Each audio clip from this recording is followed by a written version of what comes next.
దేశం మొత్తం మీదున్న best gold sellers, best designs ఇప్పుడు హైదరాబాద్ లో pan India jewel show. Don't miss it.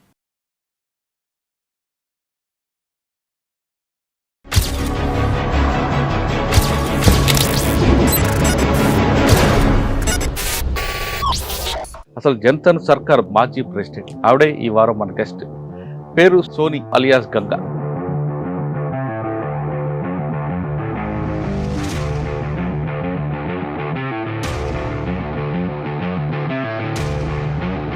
Soni alias Ganga ఎందుకు పార్టీ వైపు వెళ్ళారు? పార్టీ వైపు వెళ్ళటానికంటే ఇక్కడ పార్టీ నాకు ఫస్ట్ మీటింగ్ చేయటం, పాటలు పాడటం ఇవన్నీ చేసేసరికి ఇక మేము 2001 వచ్చేసరికి నేను ఓ 50 గ్రామాలు ఉంటాయి, ఆ 50 గ్రామాలకి నేను అధ్యక్షురాలుగా ఎన్నుకున్నాను. దాని నిర్మాణం ఏముంటుందమ్మా, అందులో శాఖలు ఏంటి? కానీ ఈ సర్కార్ అంటే ఏందో అసలు తెలియదు నాకు. అది ఎట్లుంటుంది తెలియదు, ఎట్లా మీటింగ్ చేసుడు తెలియదు, ఏం తెలియదు. 6 శాఖలు. ఒకటి రక్షణ శాఖ, వ్యవసాయ శాఖ, వైద్యం, న్యాయశాఖ అంటాం. మన ఊర్లో ఏమైనా గొడవలు అయితే అడవి రక్షణ కోసం, ఈ విద్యా సంస్కృతి, ఈ 6 శాఖలు ఫస్ట్ మా అప్పుడు ఫస్ట్ నుండి బడ్జెట్ ఏమి లేదు. అప్పటికి బడ్జెట్ ఎట్లా నడపాలనేది కూడా తెలియదు. 6 శాఖలు ఎక్కువ దేనికి ప్రాధాన్యత ఇచ్చేవారు? మేము 6 శాఖలలో ప్రాధాన్యం ఇచ్చేది కృషి.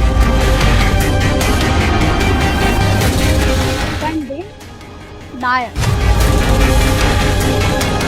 స్టార్టింగ్ అప్పుడు 5 లక్షలు ప్రారంభం. సలాజుడు వచ్చి కానీ దండకారంలో ఎప్పుడైనా ఎన్నికలు జరిగితే కనీసం బుల్లెట్ సౌండ్ లేకుండా మాత్రం ఎప్పుడు ప్రసన్న జరగలేదు. ఎందుకు? అంటే అది పార్టీ తీసుకున్నది నిర్ణయం గనక అది మేమే చేసామని కాదు. పార్టీ మావోయిస్ట్ పార్టీ పూర్తిగా సాయుధ పోరాటం అంటుంది. మరి ఇద్దరి మధ్యన కొంచెం గ్యాప్ వస్తుంది. ఆ గ్యాప్ని ఎప్పుడైనా తప్పు అని వాళ్ళని కానీ లేదా రైట్ అని మీరండం కానీ జరిగింది ఏమన్నా వాదోపాదలు? వాదాలంటే దీంట్లో మేము కింద పనిచేసేటోళ్ళము, అంటే ఏం పెద్ద వాదన మేము చేయలేదు. తుపాకుతోటి రోజు దాడే చేద్దామని ఏం లేదు, ఎక్కడ రాసలేదు కానీ జరిగేవి కదా. కాల్పులు జరిగినాయి. ఆ కాల్పులు ఎలాంటి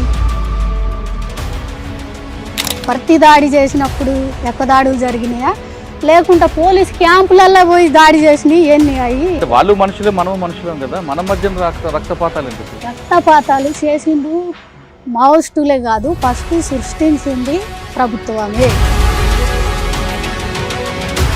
యుద్ధం అనేది పక్క దేశాలతో వస్తుంది తప్ప మనలో మనకు రాదు కదా యుద్ధం అనేది. యుద్ధం అనేది రాదు, మేము కావాలని చేసింది లేదు.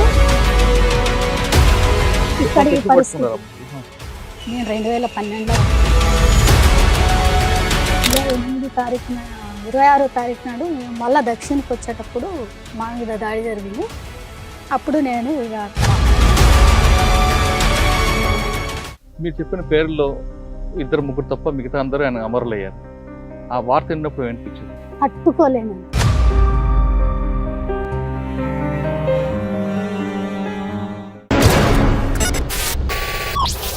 Welcome to I dream. Maoist party దండకారణలో ఏం చేస్తామని చెప్తే ముందుగా చెప్పేది జంతన్ సర్కార్. జంతన్ సర్కార్ ఏర్పాటు చేయడం కాకుండా అక్కడ ఆదివాసుల్లో అభివృద్ధి కోసం చాలా కృషి చేశాం, దానికోసం కోట్లాది రూపాయల బడ్జెట్ ఖర్చు పెట్టామంటూ వాళ్ళు చెప్తుంటారు. అసలు జంతన్ సర్కార్ ఎందుకు వచ్చింది, జంతన్ సర్కార్కి బడ్జెట్ ఎంత రూపకల్పన చేశారు, జంతన్ సర్కార్ చేసిన కార్యక్రమాలు ఏంటి, ఆ విషయాలను తెలుసుకోవాలంటే అసలు జంతన్ సర్కార్ మాజీ ప్రెసిడెంట్ ఆవిడే ఈ వారం మన గెస్ట్. పేరు సోను అలియాస్ గంగా. ఛత్తీస్గఢ్ సుక్మా జిల్లా చెందిన గంగా గారు దండకారంలో చాలా కాలం పాటు పనిచేశారు. ఇటీవల సరెండర్లో ఆవిడ కూడా వచ్చారు. అసలు ఛత్తీస్గఢ్లో దండకార్యాలు ముఖ్యంగా జంతన్ సర్కార్ ఎలాంటి కార్యక్రమాలు చేపట్టింది, దానివల్ల ఆదివాసీలకి ఎలాంటి డెవలప్మెంట్ వచ్చాయి, ముఖ్యంగా మహిళలు నిర్వహించే బ్యాంకులు ఎలాగుంటే, మహిళలు నిర్వహించిన శాఖలు ఏ విధంగా ఉన్న విషయాన్ని గంగా అలియాస్ సోని నడి తెలుసుకున్నాం. అమ్మ నమస్తే. నమస్తే. సోని అలియాస్ గంగా దండకార్యంలో జంతన్ సర్కార్ మాజీ ప్రెసిడెంట్. ఇంకా గట్టిగా చెప్పాలంటే ముప్పాల లక్ష్మణరావు అలియాస్ గణపతి గారికి ఇష్టమైన వ్యక్తి మీరు. అసలు జంతన్ సర్కార్ పెట్టాలని ఆలోచన ఎందుకు వచ్చింది, పెట్టిన తర్వాత అందులో ఎలాంటి కార్యక్రమాలు చేశారు? అంటే కేవలం వ్యవసాయమైనా, స్కూల్ నడపడమైనా, ఇంకేమైనా చేసేవారా? అసలు మీకు పార్టీలకు వెళ్ళిన తర్వాత జనతన్ సర్కార్ ప్రెసిడెంట్గా అవ్వాలని ఎవరు తీర్మానం చేశారు? ఆ కార్యక్రమం గురించి చెప్పే ముందు సోని అలియాస్ గంగా ఎందుకు పార్టీ వైపు వెళ్ళారు? పార్టీ వైపు వెళ్ళటానికంటే ఇక్కడ పార్టీ నాకు ఫస్ట్ నేను చిన్నప్పటి నుండే పరిచయం. అంటే ఊళ్ళోకి వచ్చి మీటింగ్ చేసుడు. ఏ ఊరమ్మా? మాది ధర్మపెంట, సుక్మా. సుక్మా డిస్టిక్, ధర్మపెంట మా ఊరు. అక్కడ మీటింగ్ చేయటం, పాటలు పాడటం ఇవన్నీ చేసేసరికి ఇక మేము ఆ దళం వచ్చినప్పుడు మేము పోవటం, అక్కడ పోయి మాట్లాడటం ఇవన్నీ చేసే క్రమంలోనే ఫస్ట్నే జనతా సర్కార్లో కాదు, నేను ఫస్ట్ మహిళా సంఘంలోనే ఓ సభ్యురాలుగా చేరుకున్నా. అది అంటే పాటలుకి విని వెళ్ళక ముందు ఇంటికానే ఓ మహిళా సంఘంలో నేను సభ్యురాలిని. అది ఎప్పుడు అంటే 1980 అంటే 99లో నేను ఒక పార్టీ సభ్యురాలుగా, అంటే అక్కడ సంఘం సభ్యురాలుగా నేను ఎన్నికైనా మా ఊర్లో. అప్పుడు నాన్నగారు ఏం చేసేవారు?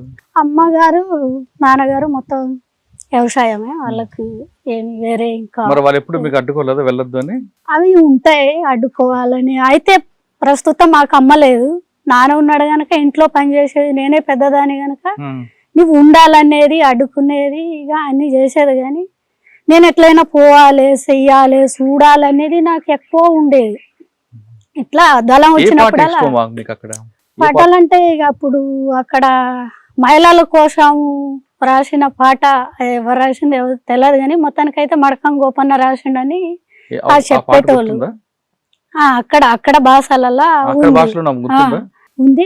ఒక 2 ముక్కలే ఒకటో ఎట్లా గుర్తుంది అది.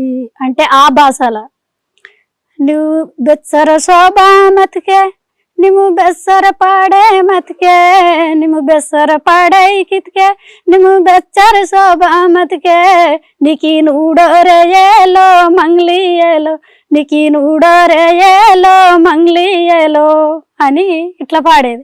అంటే నువ్వు ఎంత చదువుకున్నా, నువ్వు ఎంత మంచిగున్నా కూడా ఈ సమాజం నిన్ను చూడది అని ఆ పాటలో ఇంకా చాలా అర్థాలు ఉన్నాయి వాట్ల.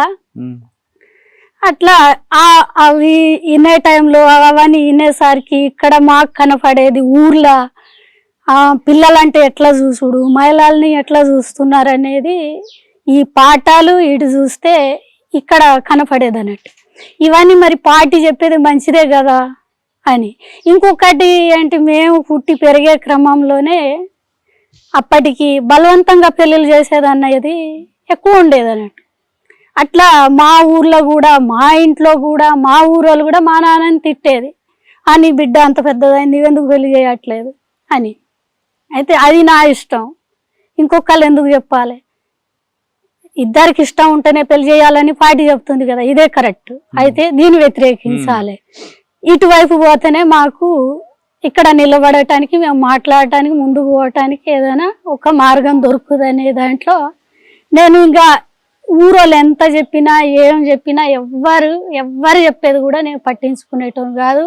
దళం వచ్చిందంటే ఇక నా పక్కలున్న పిల్లల్ని అందరినీ జమ చేసి నీళ్ళు పట్టుకోపోవటం, అన్నం పట్టుకోపోవటం మొదలైంది. ఇట్లా ఇక నేను ప్రతిసారి దళం డైరెక్ట్ పోవటంతో నన్ను ఆ సంఘంలో చేర్పిన్లు. అట్లా 2000 సంవత్సరం వచ్చేసరికి 2001 వచ్చేసరికి నేను ఓ 50 గ్రామాలు ఉంటాయి, ఆ 50 గ్రామాలకి నేను అధ్యక్షురాలుగా ఎన్నుకున్నారు 2 సంవత్సరాలు. నాది అప్పుడు 18-19 ఎక్కువేం కాదు, 18-19 ఉండొచ్చు, 17 నుండి అట్లా. ఇక అప్పుడు నేను ఆ ఊర్లో మహిళల మీద తాగి వచ్చి ఇక పురుషులు వీళ్ళు కొట్టడం, వాళ్ళ భర్తలు కొట్టడం, మహిళల్ని తిట్టడం రకరకాలు ఉండేది. అట్లాంటి దగ్గర అప్పటికి అవి ఎట్లా పరిష్కరించాలనేది తెలియదు. కానీ కాకపోతే పార్టీ చెప్పింది ఇట్లా చేయాలనే దాన్ని బట్టి నువ్వెందుకు కొట్టావు, ఏమైంది అని ప్రశ్నించేది, వాళ్ళతోటి మాట్లాడేది, ఇట్లా చేసేది. అట్లా మహిళలంతా ఇక నేనంటే వాళ్ళకి ఓ ప్రేమ, ఏదైనా అక్కడ పోతే పరిష్కారం అవుతుంది. మా ఊర్లో ఏ పురుషుడు కొట్టినా వాళ్ళ భర్త కొట్టినా మహిళలు రాత్రులైనా పగలైనా మా ఇంటికి ఉరికొచ్చేది అన్నట్టు. మా ఇంటికి వచ్చిండ్రంటే ఇక అన్నాళ్ళకి కొంచెం ఊరన్నాళ్ళకి భయం వచ్చేది. ఈమె అక్కడికి పోయింది చెప్పింది ఏమవుతుందో, మళ్ళా అందరు అక్కల్ని జమ చేస్తుంది ఈ గంగ. జమ చేస్తే వీళ్ళందరూ అడుగుతారు విలాసంగా ఉందని. అప్పటికి మహిళల్ని కొట్టేది అనేది మా ఊర్లో మొత్తం ఆగిపోయింది. ఇట్లా నేను 2003 సెప్టెంబర్ దాకా నేను కేఎంఎస్లలో మహిళా సంఘంలలోనే పనిచేశాను. 2003 సెప్టెంబర్లో ఈ జనతా సర్కార్ అనేది అప్పటికి నాకు తెలియదు. అప్పుడప్పుడు చెప్పేది ఎప్పుడో ఇక 1996, 97 మధ్యలో గ్రామరాజ్య కమిటీలు ఉండని చెప్పారు కానీ నాకు తెలియదు అది. కానీ మాతో మాట్లాడేటప్పుడు మీటింగ్లప్పుడు ఇట్లాంటి ఆ కమిటీ ఉండే ఊర్లో అని చెప్పేది. నేను ఆ కమిటీలలో అటెండ్ కాలేదు, మాకు తెలియదు, మేము చిన్నోళ్ళం ఆ టైంలో. అయితే 2003 సెప్టెంబర్లో ఫస్ట్ మా ఊర్లో జనతా సర్కార్ అనేది 4 ఊర్లని కలిపి 280-90 జనాభా సంఖ్య ఉండే. అప్పుడు చాలా తక్కువ, 4 ఊర్లు ఉండే, 4-5 ఊర్లు, చిన్న చిన్న గ్రామాలు అన్నట్టు. ఆ సంఖ్యతోటి 6 శాఖలతోటి జనతా సర్కార్ అని సెప్టెంబర్లో నిర్మాణం చేసిండ్రు అక్కడ మీ ఊర్లోనే. మా ఊర్లోనే. ఎవరు వచ్చారు అప్పుడు? ఆ రాజేష్ అన్న అని ఒకన్న అక్కడ గొల్లపల్లి కమాండర్గా ఉండే 2003. తర్వాత తార అని అది కూడా వచ్చేసింది, ఇటే తెలంగాణలోనే ఉంది ఆమె డిప్టీ కమాండర్. వాళ్ళు వచ్చి మా ఊర్లో 4 గ్రామాలను కలిపి జనతా సర్కార్లు నిర్మాణం చేసింది. ఓకే, దాని నిర్మాణం ఏముంటుందమ్మా, అందులో శాఖలు ఏంటి?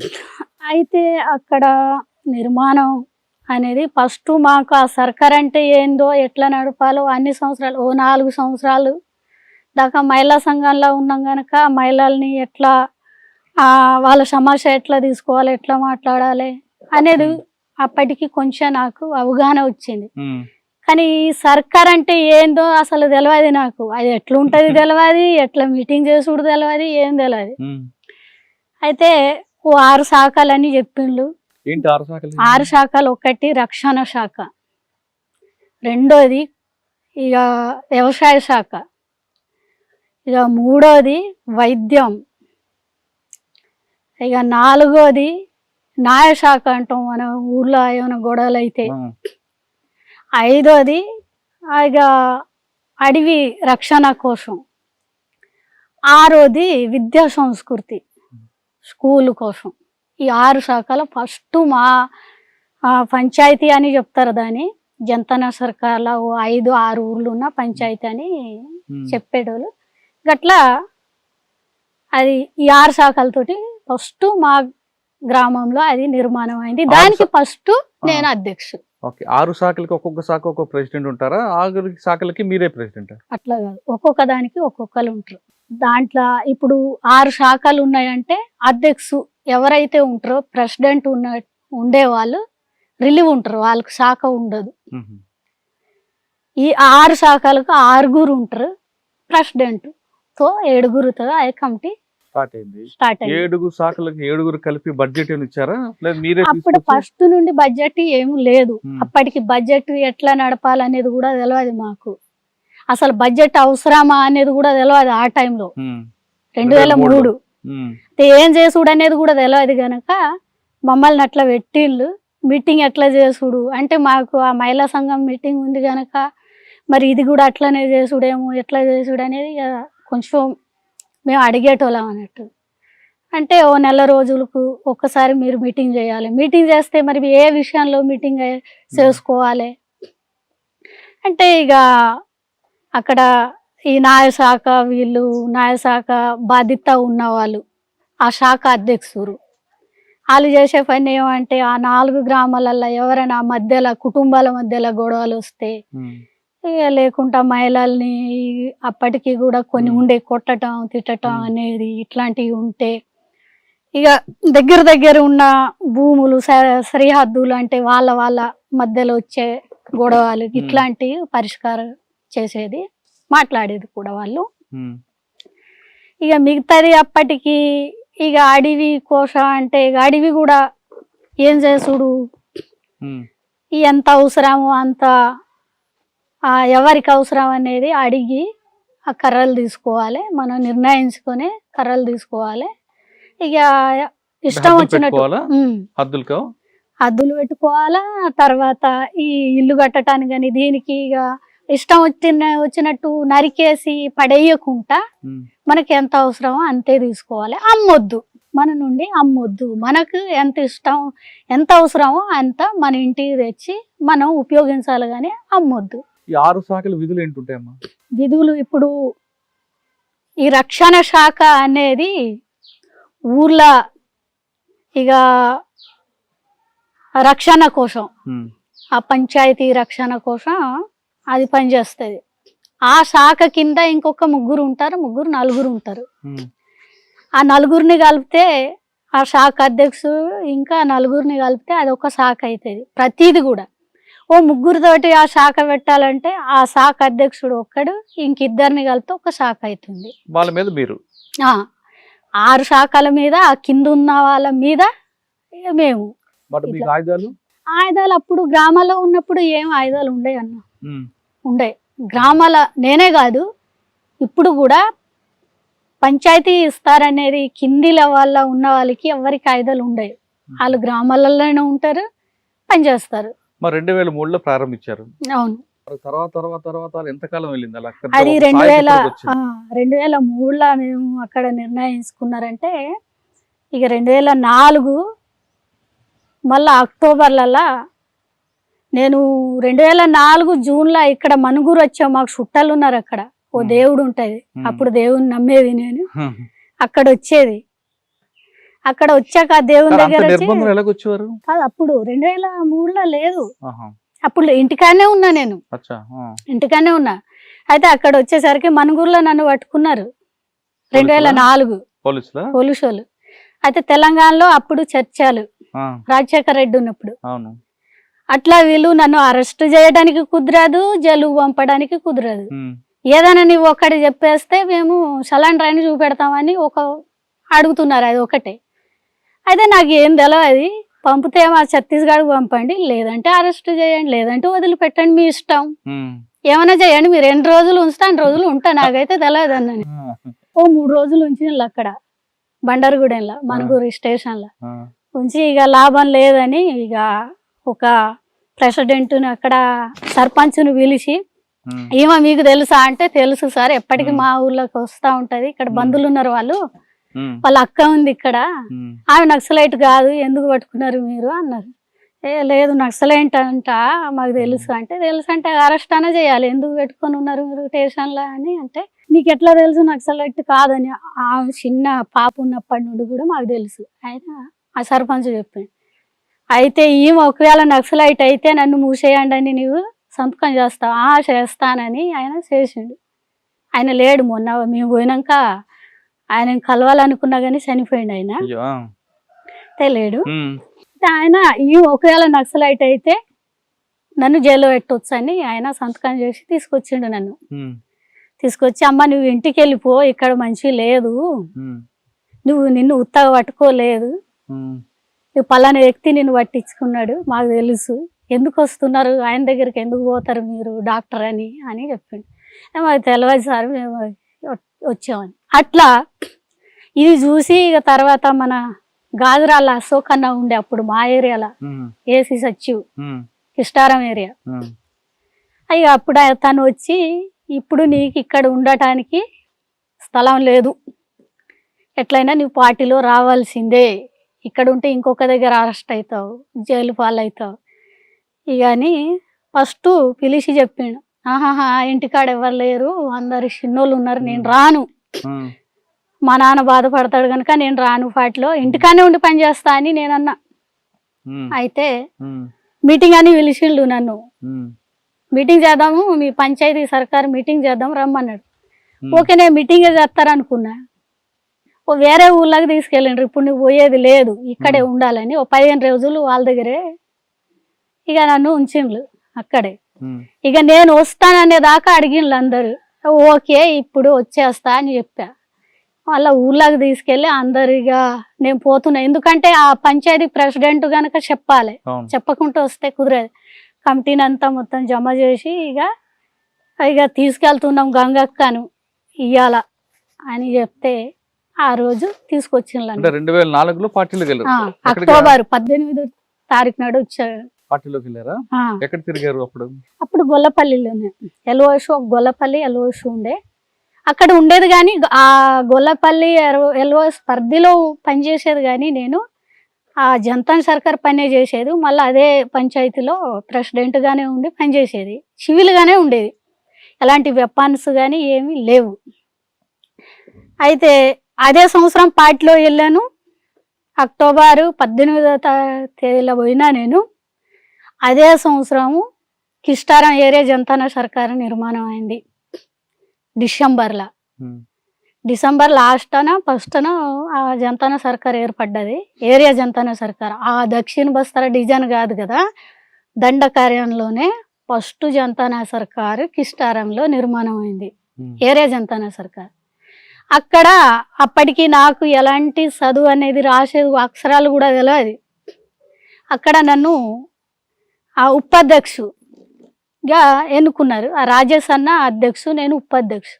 నేను అక్కడ ఒకటే మొండికేశాను, ఈ సర్కార్ అంటే ఏదో నాకు తెలియదు, నాకేదో ఆ మహిళా సంఘం ఇవ్వండి అది పనిచేస్తా, కానీ ఇది ఏంది ఎట్లా అసలు ఏమీ అర్థం కావట్లేదు. మళ్ళీ తీసుకొచ్చిండ్రు, ఇంత పెద్ద ఒక ఏరియాని తిరగాలని పెడుతున్నారు, ఇది నా వల్ల కాదని ఇక నేను అస్సలు ఒప్పుకోలేదు. 3 రోజులు పట్టింది, ఆ సభ అంతా అయిపోతుంది, ఎన్నుకునే టైం వచ్చింది. ఇక రామన్న నాతో ప్రత్యేకంగా కూర్చున్నాడు. 2 గంటలు పట్టింది నన్ను ఒప్పించడానికి. అమరుడైన రామన్న, నేనుంటా, నీకేం అవసరం ఉన్నా నేను నేర్పుతా, నేను చెప్తా, నువ్వు చెయ్యగలవు, నువ్వు చేస్తావని మాకు నమ్మకం ఉంది అని 2 గంటల సేపు నాతో మాట్లాడి ఒప్పించండి. ఓకే మీరు ఎట్లా చెప్పిండ్రు అట్లా నాకు నేర్పకపోతే నేను ఉండాను, మధ్యలో కూడా నేను ఉండానని చెప్తా అని చెప్పా. అయితే ఆఖరికి ఎన్నుకున్నారు అక్కడ. ఇక అందరు మెజారిటీ కూడా ఒప్పుకున్నారు నన్ను. అంటే రామన్న మీకు బాగా ఒప్పించారు. రామన్న ఒప్పించిన తర్వాత ఇంకా అంతే. ఇక ఓటింగ్ ఉంటుంది అక్కడ కూడా, ఇట్లా ఈ పలాను కామ్రేడ్స్ ను ఇక ఎన్నుకోవాలని అనుకుంటున్నా. ఫస్ట్ కదా ఎన్నుకోవటం ఎట్లా అనేది కూడా తెలియదు ఆ టైంలో అని చెప్పేసరికి ఇక అందరూ ఓటింగ్ వేసిండ్రు. ఓటింగ్ అంటే ఇక మనం ఈ ఓటింగ్ కాకుండా అక్కడ ఇట్లా కామ్రేడ్ గా ఇక చెయ్యి ఇట్లా వస్తే అవి లెక్క పెడతారు అన్నట్టు, ఎన్ని ఓటింగ్లు వచ్చేది, ఎంతమంది ఓటు వేయలేదని లెక్క వేసుకుంటారు. అట్లా ఓటింగ్ వేసిండ్రు. మెజారిటీ అందరూ ఓకే అని ఓటింగ్ వేసిండ్రు. అక్కడ అప్పటికి ఫస్ట్ 300 సంఖ్య వచ్చింది ఎన్నుకోవటానికి. ఆ ఏరియా సర్కార్ ఆ కమిటీని ఎన్నుకోవటానికి అంటే 300 మంది మెజారిటీతో గెలిచారు. గెలిచాం. గెలిచిన తర్వాత ఎక్కడ పెట్టారు ఫస్ట్? అప్పుడు అక్కడ కిస్టారంలోనే ఆ ఏరియా సర్కారు ఉప ప్రెసిడెంట్ గా నేనున్నా, రాజేష్ అన్న ప్రెసిడెంట్ గా ఉన్నాడు. అంటే 6 శాఖలు కూడా అప్పుడు ఉన్నాయి, 6 శాఖలు కూడా ఉన్నాయి అక్కడ. మళ్ళీ ఏరియాలో కూడా ఉన్నాయి 6 శాఖలు. ఏం తీర్మానించారమ్మా మొదటిసారి అక్కడ? మొదటిసారి అప్పటికి నాకు రాసేది ఇది కూడా తెలియదు గనక 5 లక్షలు ఇచ్చిండ్రు అప్పుడు ఆ ఏరియా ప్రభుత్వాన్ని నడిపించడానికి ఏరియా వ్యాప్తంగా. అయితే అప్పటికి ఆ రాజేష్ అన్న కమాండర్ గనక ఆయనకు కూడా సర్కార్ అంటే ఎట్లా నడిపించాలనేది కూడా తెలియదు, నాకు తెలియదు. అట్లా 5 లక్షలు ఎట్లా ఇచ్చినాయి అట్లనే ఉన్నాయి. ఓ సంవత్సరం అయిపోయింది, 2005 అయిపోయింది, మొత్తం ఆ సంవత్సరం అయిపోయింది. అయిపోయిన తర్వాత మళ్ళీ ఈ అశోక్ అన్న ఆ సర్కారు మీటింగ్ చేసిండు అన్నట్టు 2005 లాస్ట్ డిసెంబర్లో. మేమేం ఖర్చు పెట్టలే, ఈ చెరువులు కుంటాలు అని ఇట్లాంటి ప్రచారం చేసాము. ఇక అక్కడక్కడ ఓషన్లు, ఈ సమిష్టి వ్యవసాయం చేయాలని, ఇక చల్లాలి అని, అంటే ఒడ్లు చల్లాలి, ఇట్లాంటి కార్యక్రమాలు ఇక ఫస్ట్ నుండి సంఘాలు కూడా తీసుకున్నాయి కనుక ఇక దాంట్లో మేము కూడా పాల్గొన్నాము. ప్రచారం చేయటం, మీటింగ్ చేయటం చేస్తే అవి నడుస్తున్నాయి. అప్పటికి డబ్బులు ఇస్తేనే పని చేస్తాం అనే అవసరం ఏమీ లేదు. అయితే ఎక్కడ ఖర్చు పెట్టాలి అనేది మాకు కూడా లేదు. ఇక తర్వాత లాస్ట్కి ఒక మీటింగ్ చేసి కొన్ని మాకు గొడ్లు లేవు దున్నటానికని చెప్పిండ్లు. తర్వాత ఓ 4-5 బావులు తవ్విన దగ్గర సిమెంట్ వేయాలని వచ్చింది కింది నుండి. వాటిని బట్టి ఓ 2 లక్షలు తీసి ఓ 1 లక్ష గొడ్ల కోసం ఇచ్చాము. ఓ తూములు కానీ సిమెంట్ కోసం ఓ 1 లక్ష రూపాయలు పంచిపెట్టే 3 లక్షలు అట్లనే ఉండే. ఈ 2 లక్షల రూపాయలు ఎవరు కొనుక్కొచ్చారు బయటికి వెళ్ళి గ్రామాల వాళ్ళగా ఉంటారు. అక్కడికి పలాని ఎక్కడెక్కడ పని ఉందని చూసి మాకు ఈ డబ్బులు అవసరం ఉంది అంటే ఇక ఆ పంచాయతీకి సిమెంట్ దీనికి ఎంత అవుతుంది, ఆ బావు కట్టాలంటే ఎంత సిమెంట్ ఎన్ని కట్టాలు పడుతుంది అని లెక్క చేసి డబ్బులు ఆ పంచాయతీ సర్కార్కి ఇవ్వాలి. ఏరియా సర్కారు నుండి మనం డైరెక్ట్ మళ్ళీ పోయి ఇచ్చుడు ఉండదు. పోయి ఆ పంచాయతీ సర్కార్కి ఇస్తే ఆ పంచాయతీ సర్కార్ వాళ్ళు మీటింగ్ చేసి ఆ డబ్బులు మేము ఇచ్చినవి అన్ని ఉన్నాయా లేవా మేము రాసి ఇస్తాం. ఇన్ని ఉన్నాయి మీకు, ఓ 30,000 వచ్చాయా లేకుంటే 50,000 వచ్చాయని రాసి పెడతాం అక్కడ. కానీ మరి మీరు ఇచ్చారు కదా, గవర్నమెంట్ ఇవ్వలేదా అప్పుడు? ఏ గవర్నమెంట్? మేమే గవర్నమెంట్. ఛత్తీస్గఢ్ గవర్నమెంట్ అప్పటికి లేదు. అప్పటికి ఎలాంటిది లేదు అక్కడ, ఎలాంటిది లేదు. అది కూడా చెప్తా నేను తర్వాత అయిపోయినాక. ఈ జనతన సర్కారు పార్టీ నిర్మాణం సంఘాల నిర్మాణం కాకముందు ఆ ఏరియాలో ఎన్ని బావులు ఉండే ఎన్ని చెరువులు ఉన్నాయని కూడా చెప్పగలను. సరే, మీరు 2004లో ప్రారంభించారు, ఆశకు వచ్చారు, చూసారు, అక్కడ ప్రజలు ఆదరించారు మిమ్మల్ని. అప్పటికి ఇక సంఘాలు అన్ని గ్రామాలు ఉన్నాయి. మొత్తం ఆ ఏరియాలో కిష్టారం ఏరియాలో 15 పంచాయతీ సర్కార్లో ఉండే. 15 పంచాయతీ సర్కార్ల కింద పంచాయతీలు సర్కార్ల నిర్మాణం అయిన తర్వాత ఏరియా జనతాన సర్కారు నిర్మాణం అయింది. అది మొత్తం ఏరియా వ్యాప్తంగా 21,000 సిల్లారు జనం సంఖ్య.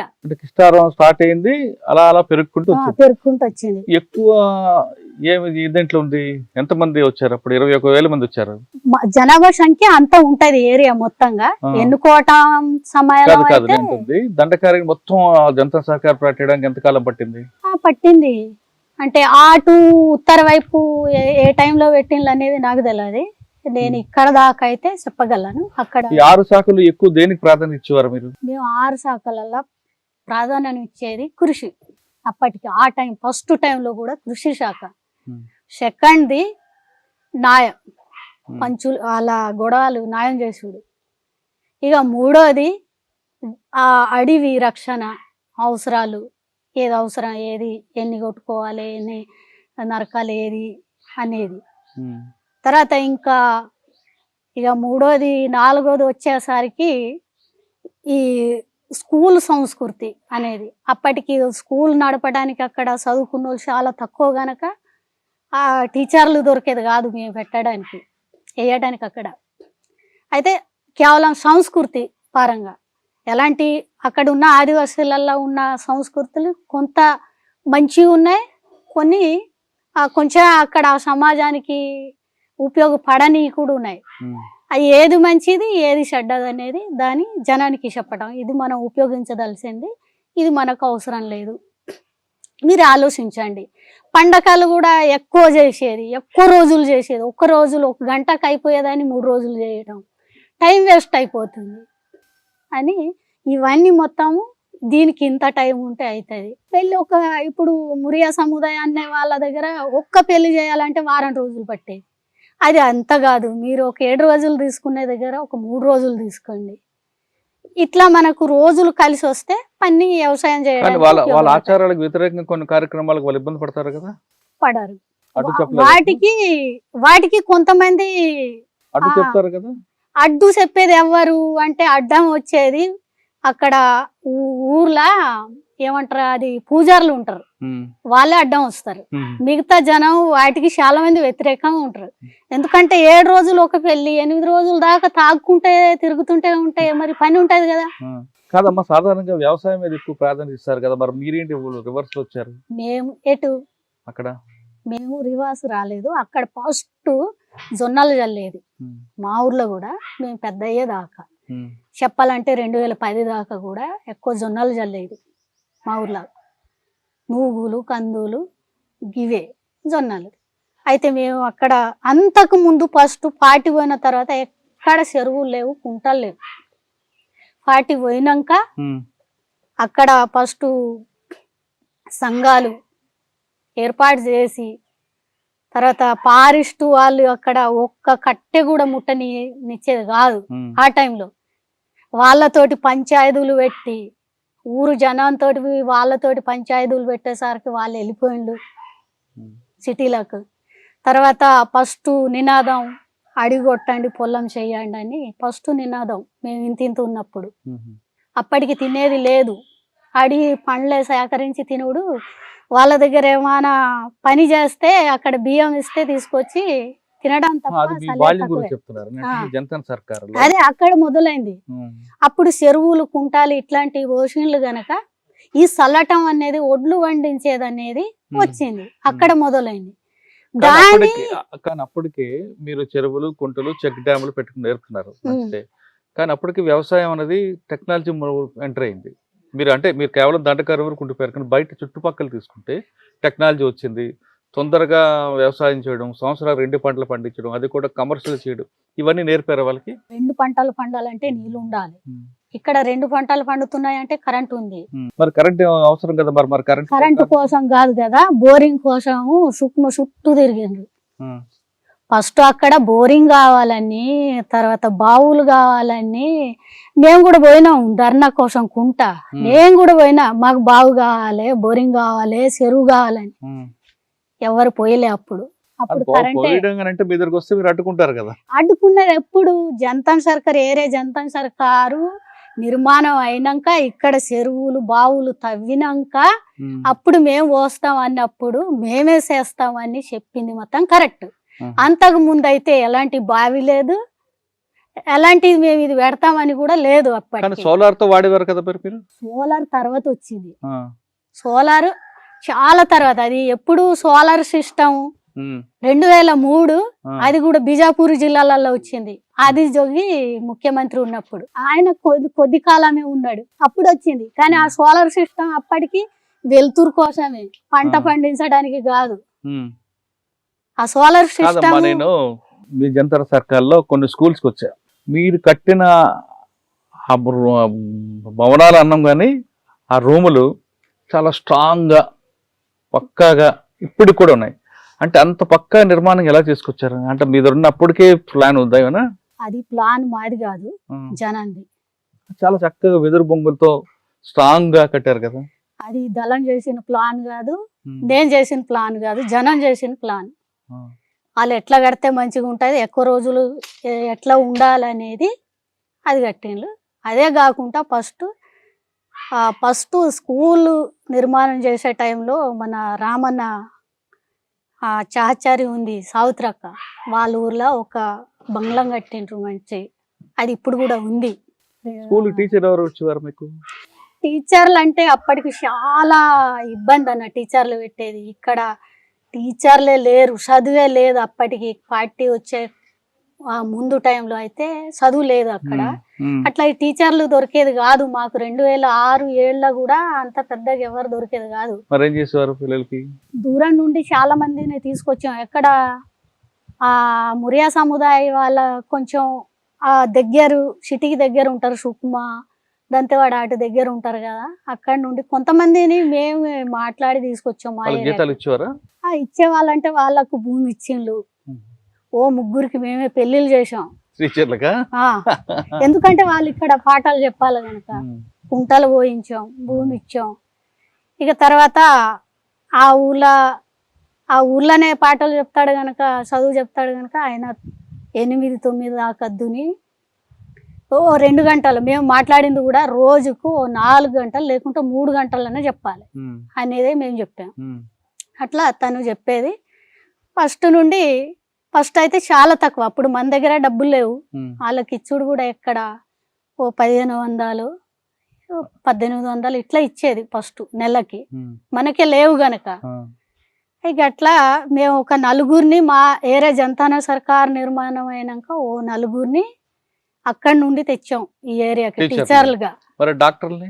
డాక్టర్లు పార్టీ తయారు చేసింది, జనతా సర్కార్లు ఇక్కడే తయారు చేశారు. ఓకే, ఒక స్టార్టింగ్ అప్పుడు 5 లక్షలతో ప్రారంభమైంది జనతా సర్కార్. అది కోట్లాది రూపాయల వరకు ఎలాగెళ్ళింది?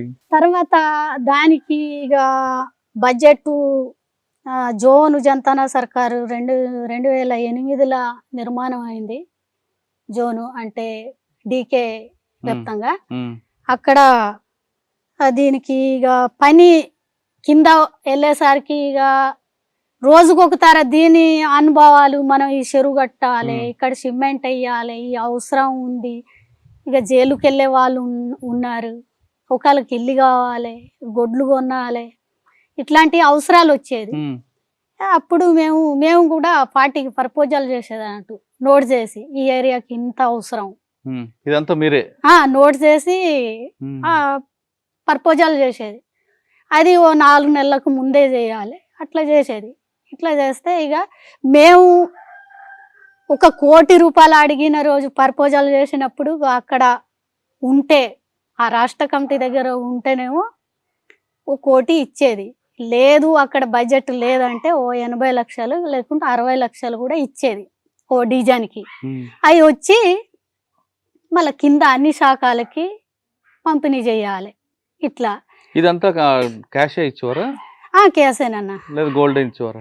గోల్డ్ లేదు, నేనైతే గోల్డ్ చూసింది కూడా లేదు. గోల్డ్ అంటాండ్రు కానీ నేను గోల్డ్ చూసేది లేదు. క్యాష్ ఇచ్చిన తర్వాత మీరు కింద డివిజన్లు అందరికి లెక్కలు ఇస్తారు కదా, పంచుతారు కదా, అదంతా కూడా రాసుకుంటారా? రాసుకుంటాం. ఈ రాసుకున్న తర్వాత ఇదంతా ఆడిటింగ్ ఉంటుందా, లేదు మన మీద నమ్మకంగానే జరుగుతుందా? కాదు, మొత్తం అది ఇప్పుడు ఉదాహరణగా మాకు ఒకటే సంవత్సరానికి నేను చెప్తా, 2023లో దక్షిణ బస్తారు జనతా సర్కార్కి 1,30,00,000 ఇచ్చిండ్రు. ఒక్క సంవత్సరానికి చెప్తున్నా. మన దేవ్జీ గారు చెప్పిందేమో 2016 జోన్ వ్యాప్తంగా 2 కోట్లు. అప్పుడు ఆయన ఆ మీటింగ్ లో అటెండ్ అయ్యింది కనుక 2 కోట్లు గుర్తున్నాయి. తర్వాత 2023 ఎవరు ఇచ్చారు మీకు 1,30,00,000? ఇక జోన్ జనతా సర్కార్ నుండి ఇక తీర్మానం అయింది కనుక మేము 1,40,00,000 పెట్టాం మాకు అవసరం అని. ఈ దేనికి ఎంత అవసరం అని రాసి కూడా ఇచ్చాం మేము. అయితే ఇక అంత లేవు గనక 1,30,00,000 తీసుకోవాలని 1 కోటి అక్కడి నుండి పంపిండ్రు. ఎక్కడి నుండి?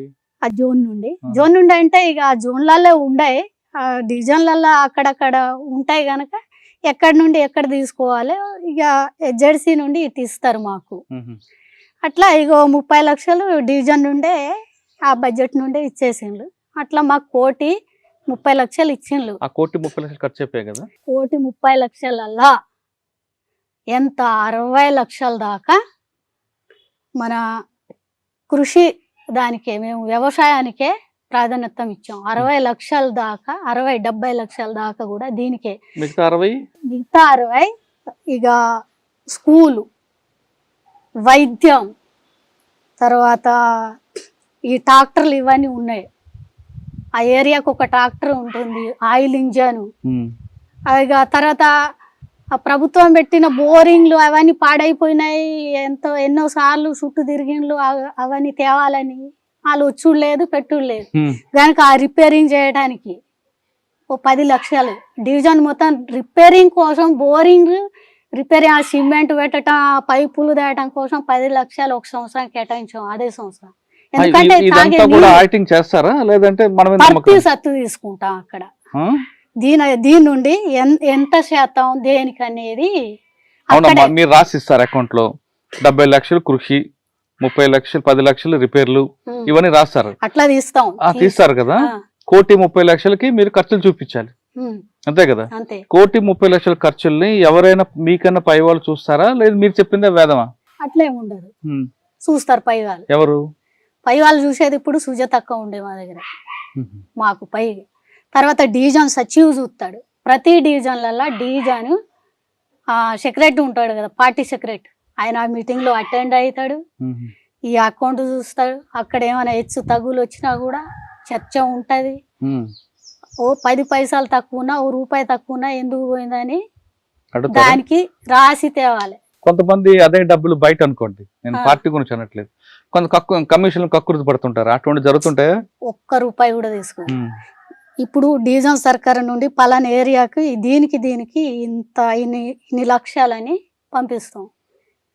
ఆ ఏరియా సర్కార్ మీటింగ్ అయ్యి ఏ ఏ గ్రామ పంచాయతీకి పోవాలో అనేది వాళ్ళు అక్కడ ఆ పంచాయతీ సర్కార్ మీటింగ్ చేసి ఇస్తారు.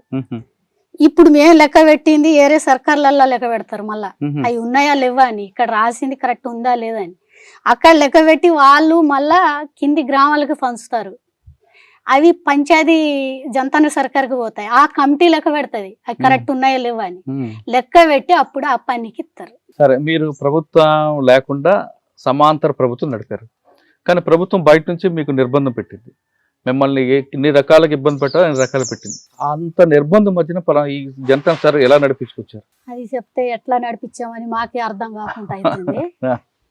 అయితే ఎన్నో దాడులు. ఈ ప్రభుత్వం ఒక పక్క జనతాన సర్కారు నడిపించే టైంలోనే అటు సల్వాజూడు వచ్చింది. సల్వాజూడు వచ్చి ఒక పక్క ఇల్లుగా కాలబెట్టుడు, సంపుడు, ఇదని చేసుడు. అదంతా ఉన్నా కూడా ఈ జనాన్ని ఈటాటు ఉరికిన పారిపోయిన వాళ్ళనంతా జమ చేసుడు. మీకు బాగా గుర్తుండి దాడి చెప్పండి, మీకు ఎలా నిర్బంధించి మేము మీద దాడులు చేశారు? సల్వార్ చూడడం కానీ లేదా ప్రభుత్వం వైపు నుంచి కానీ?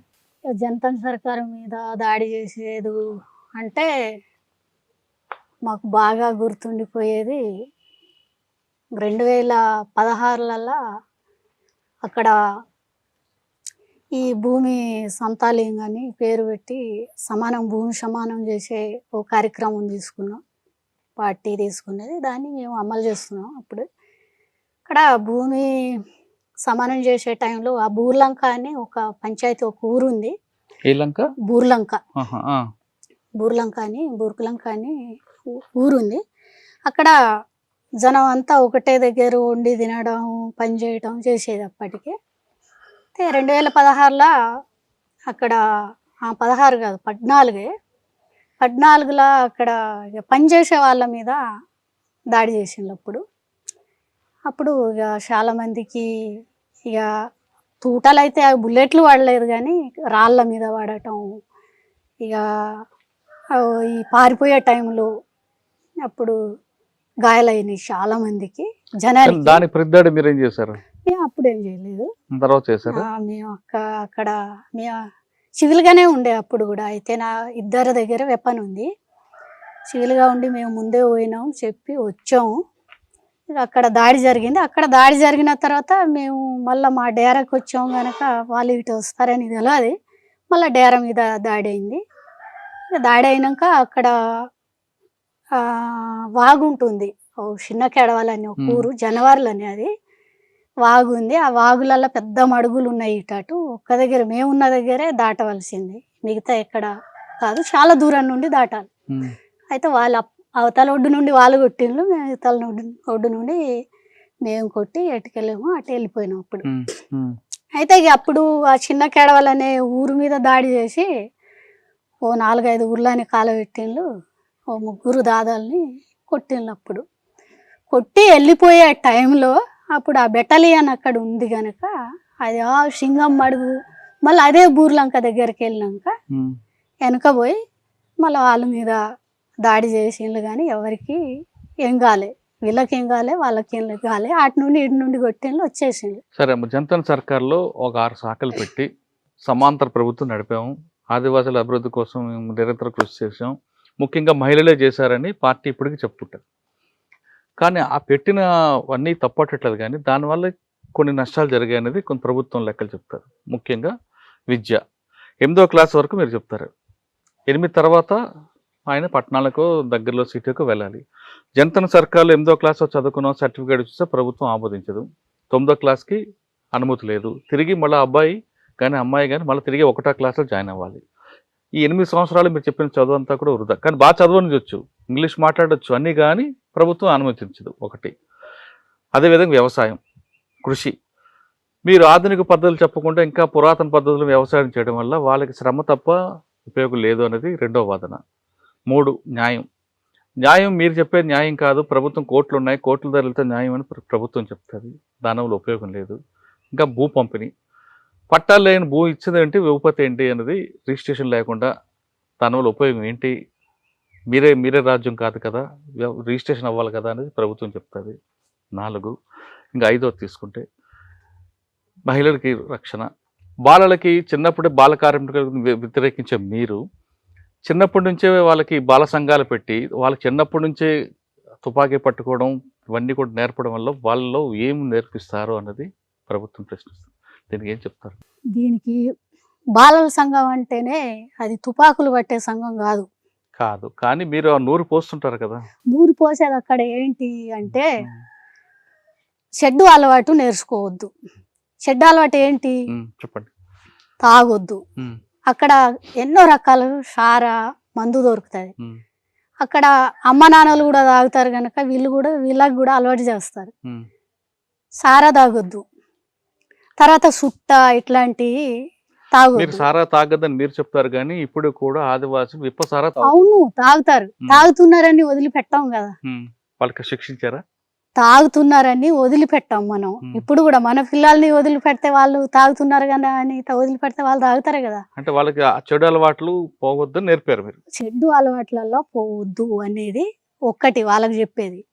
అప్పటికి స్కూల్ లేవు కానీ ఎక్కడన్నా టీచర్ని తెచ్చి అప్పటికే పార్టీ స్కూల్ కావాలని నేర్పారు. కానీ వాళ్ళు ఇంకా పై చదువు చదవాలంటే మీ చెప్తాను, అది కూడా చెప్తాను నేను ఎట్లా చదివించాము. వాళ్ళు పై చదువులా కూడా ఇప్పుడు కూడా ఇక్కడ చదువుకొని అక్కడ చదివి వాళ్ళు కూడా ఇప్పుడు జాబులు చేస్తున్నారు అనేది కూడా తెలుసు మాకు. అలాంటివి కూడా ఉంది. అది కాదు, ఇప్పుడు బాలల సంఘం గురించే చెప్తున్నాను. మీ దగ్గర చదువుకునే పిల్లలు బయట స్కూల్ కన్నా గవర్నమెంట్ స్కూల్ కన్నా ప్రైవేట్ స్కూల్ కన్నా మంచి విజ్ఞానవంతులే, అందులో ఏ మాత్రం సందేశం లేదు. కానీ మీ సర్టిఫికేట్ బయట పనిచేయదు కదా, అటువంటి ఉపయోగం ఏంటి అని అదే ఆ ఉపయోగం నేను చెప్తా. ఇప్పుడు బాలల సంఘం అయితే వాళ్ళకు గన్నులు ఇచ్చుడో లేకుంటే అక్కడ పోయి కొట్లాడండి అని పోరాడండి అని ఏం ఉండదు. వాళ్ళు ఊర్లో స్కూల్ ఉంటే స్కూల్కి పోవాలి, నేర్చుకోవాలి. చెడ్డ అలవాటు కావద్దు, నేర్చుకోవద్దు. అమ్మ నాన్నలు చెప్పిన మాట మనం వినాలి. ఉత్తగా ఎక్కడంటే అటు తిరగొద్దు. ఇవే వాళ్ళకి నేర్పింది. తుపాకు నేర్పింది లేదు, బాణం నేర్పింది లేదు. బాణం అంటే వాళ్ళకి ఫస్ట్ నుండే అలవాటు అమ్మ నాన్నలు నేర్పుతారు. ఇది వాళ్ళది. వాళ్ళకి ఏదో వేరే ఇంకా చెప్పింది అయితే పార్టీ చెప్పింది లేదు. నేను కూడా అట్లాగానే ఎదిగాను కనుక. బయటకు వచ్చాక వాళ్ళ పరిస్థితి ఏంటి? బయటికి 8వ క్లాస్ తర్వాత 10 తర్వాత ఇప్పుడు స్కూల్ దగ్గర వస్తున్నా. అయితే అప్పటికే అక్కడ ఏ ఒక్క టీచర్ ఫస్ట్ నుండి స్కూల్ గురించి చెప్పాలంటన్నా, మొన్న ఎక్కడో ఏదో వీడియోలలో చూశాను. కరకంగూడెం వెళ్ళి ఇక్కడ నక్సలైట్లు ట్రైనింగ్ క్యాంప్ అని చెప్తున్నారు ఆశ్రమం దగ్గర. అక్కడ జేవరగుండ జంతన సర్కారు ఆశ్రమం, అది ట్రైనింగ్ క్యాంప్ కాదు. ఆ ఊరు దాదా కూడా మంచిగా చెప్పిండు. ఈ క్యాంపులు వచ్చిన కానుండి ఈ క్యాంపులు 2024లో క్యాంప్ వచ్చింది. అది పక్కన పెడదాం, స్కూల్ గురించి చెప్పండి. అదే చెప్తున్నా. వీళ్ళు వెళ్ళిపోయిండు, అప్పటి నుండి ఇది రద్దు అయిపోయింది అని ఆ దాదా చెప్పిండు. ఇక అక్కడ పోయిన ఆ మీడియా మిత్రులు ఇక దాని క్యాంపింగ్ అని ఏదేదో చెప్తున్నారు కనుక ఇక్కడ అప్పటికే పార్టీ జంతన సర్కార్కి చెప్పింది ఏంటి అవగాహన అంటే అప్పటికి అక్కడ చదువు లేదు కనుక వాళ్ళు కనీసం అక్షరాలన్నా నేర్చుకోవాలి. అక్షర జ్ఞానం అనేది రావాలి. అక్షర జ్ఞానం అన్న మనం ఎన్ని గ్రామాలకి ఎంతమందికి నేర్పగలమో అంతా మనం నేర్పితే బాగుంటుంది అనేదే పార్టీ మాకు ఇచ్చిన గైడెన్స్. దాన్ని బట్టి మేము ప్రచారం చేసాము, దాన్ని బట్టి మేము స్కూల్ నడిపాం.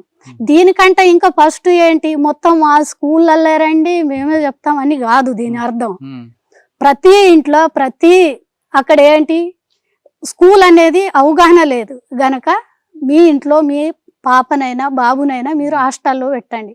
మరి హాస్టల్ ఎక్కడ ఎంత దూరం ఉన్నా మీరు తీసుకెళ్ళాలి, పెట్టాలి అని ఫస్ట్ జనాన్ని కన్విన్స్ చేసాం మేము. ఫస్ట్ మీరు పెట్టలేదా హాస్టల్స్? అప్పటికి పెట్టాం, స్కూల్ ఉన్నాయి కానీ మా ప్రతి గ్రామానికి ఉన్నా కూడా సాలయి కదా ఆ పిల్లలకి. మధ్యాహ్న భోజనాలు పెట్టేవారు, అది పెట్టాము చెప్తాం. అయితే గట్లా ఫస్ట్ వాళ్ళని విద్యా గురించి ప్రోత్సహించాం అమ్మ నాన్నలని. అట్లా బయట కూడా పెట్టిండ్రు. ఇక దాంతో పాటు మేమేం చేసాము, స్కూల్ పెట్టాం. 5వ తరగతి చదువుకున్న వాళ్ళు ఆ ఊర్లో ఆ పంచాయతీలో ఎవరైనా ఉంటే వాళ్ళతో మాట్లాడి ఏదో ఎక్కడున్నారో అక్కడ నువ్వు కనీసం అక్షర జ్ఞానం అన్న నేర్పాలని అట్లా పెట్టాం. అట్లా ఊర్లో మొత్తం ఒక్క కిష్టారం ఏరియాలలోనే సలవాజుడు ఉన్నప్పుడే 21 స్కూల్ నడిచాయి 21 గ్రామాలలో. సూపర్. వాళ్ళు చెప్పేది ఎంత, ఇంటికాడ పని చేయాలి, వచ్చి పాఠాలు చెప్పాలి గనక అక్షరం. చదువు వరకు మీరు బాగానే తీసుకున్నారు, కానీ ఆదివాసులు ఎక్కువగా మూఢాచారాలు మూఢనమ్మకాలు ఉన్నాయి. మరి వాటి మీద ఏమైనా పోరాటం చేశారా? వాళ్ళకి అవగాహన కల్పించారా? మూడో నమ్మకాలల్లో చాలా అవగాహన కల్పించాం. ఎందుకంటే ఫస్ట్ చెప్పాలంటే అది నరబల్ల అనేది ఉండే అక్కడ. దాని పూర్తిగా ఇది కరెక్ట్ కాదు, మీరు ఆలోచించాలి, ఇది ఏదో నరబల్ల చేస్తేనే మాకు పంటలు వస్తాయనే ఏ నమ్మకం ఉందో అది కరెక్ట్ కాదు అని అర్థం చేయించుకున్నాం. అది ఇప్పుడు లేదు కూడా, ఇప్పుడు మళ్ళీ పుడుతుందా ఏదో తెలియదు కానీ అయితే లేదు. ఇప్పుడు మహిళలు కానీ మగవాళ్ళు కానీ రాజకీయ చైతన్యం ఏ విధంగా తీసుకొచ్చారు? ఎంతమంది మీ జంతర్ సర్కార్ నేర్చుకొని బయటకు వచ్చి సర్పంచ్ గానో వార్డు గానో పోటీ చేశారు ఎవరైనా?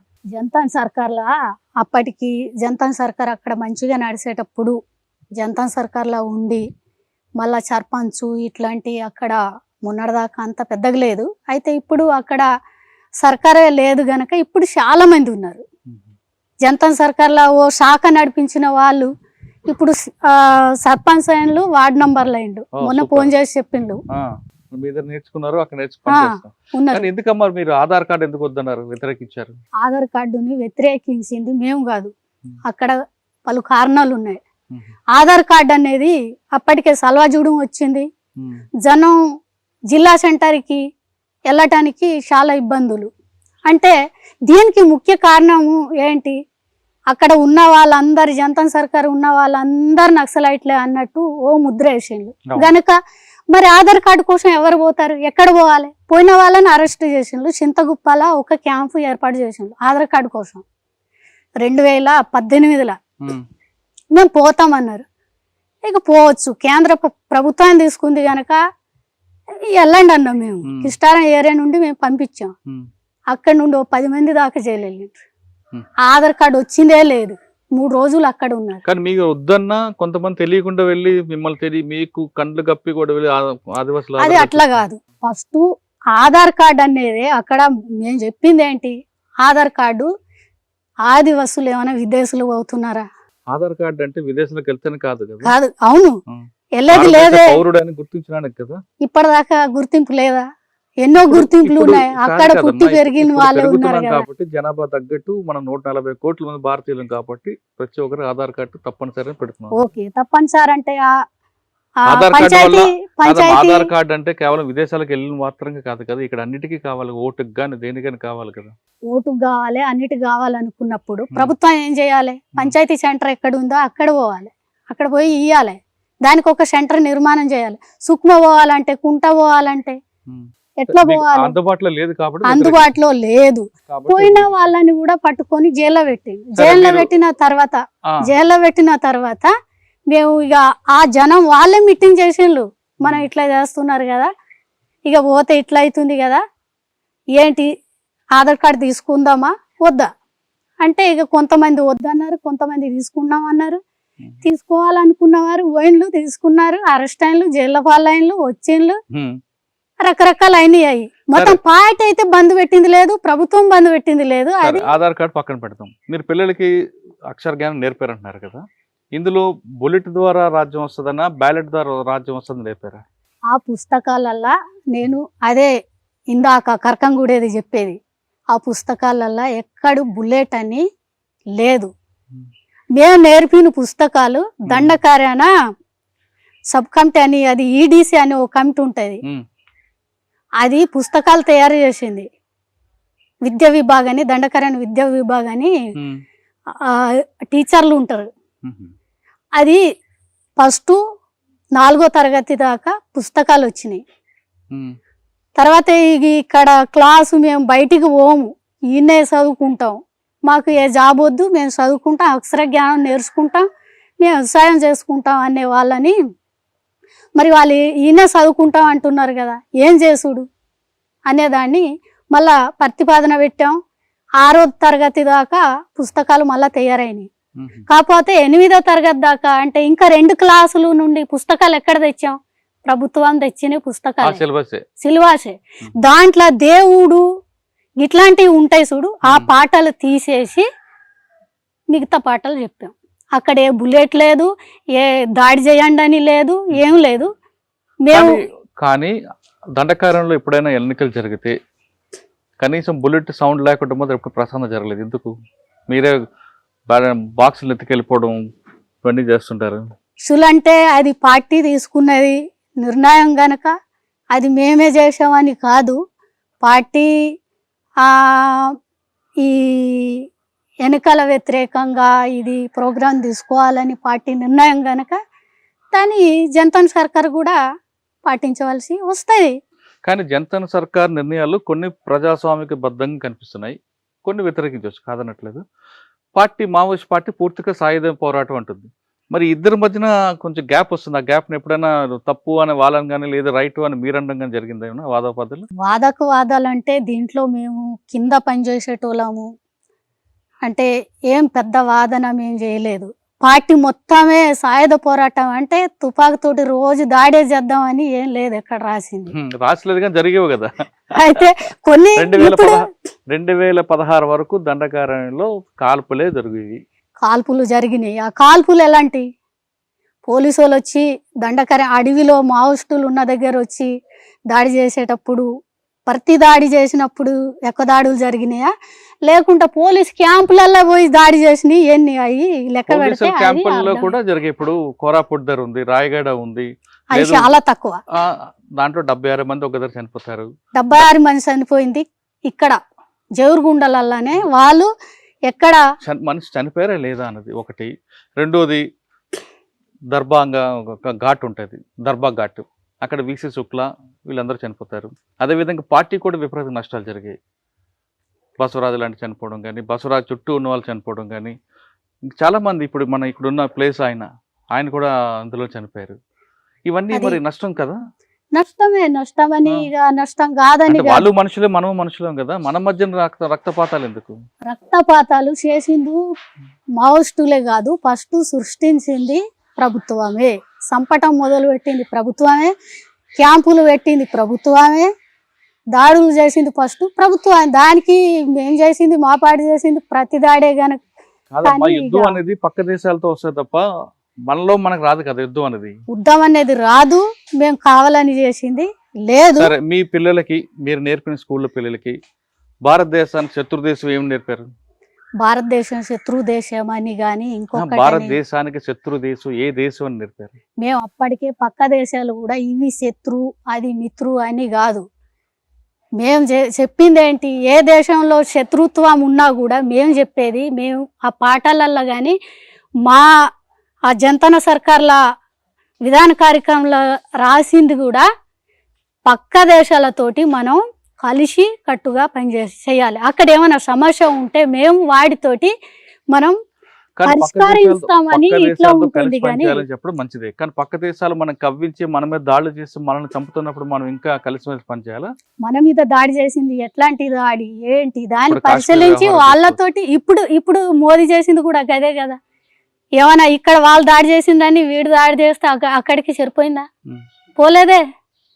మళ్ళెందుకు ఇక్కడక్కడ వాళ్ళు మళ్ళా మేము మళ్ళా మంచిగా ఉండాలి, ఈ దాడి బంద్ చేయాలని చేస్తున్నాం కదా. మరి అదే కదా, అది ముందు చేయక ముందే చేస్తే పక్కన పెడదాం. ఇక వ్యవసాయంలో ఆధునిక పద్ధతులు చాలా వచ్చాయి, కమర్షియల్ పంటలు వచ్చాయి. నీరు 2 పంటలు అంటే నీళ్ళు లేవు, ఉన్న దాంట్లోనే రకరకాల పంటలు వచ్చాయి. అదొకటి మీరే నేర్పారా? నెంబర్ 2 దళారుల వ్యవస్థ. వాళ్ళు పండించిన పంటని అడ్డంగా దోచుకునేది బ్రోకర్లు. వాళ్ళను ఏం మార్పు తీసుకొచ్చారా? అటువంటి దళారులు ఎవరు తరిమి కొట్టారు? అక్కడ చెప్పాలంటే పంటల ముఖ్యంగా వరి జొన్న పండించే దగ్గర ఒడ్లు చల్లాలని చెప్పాం.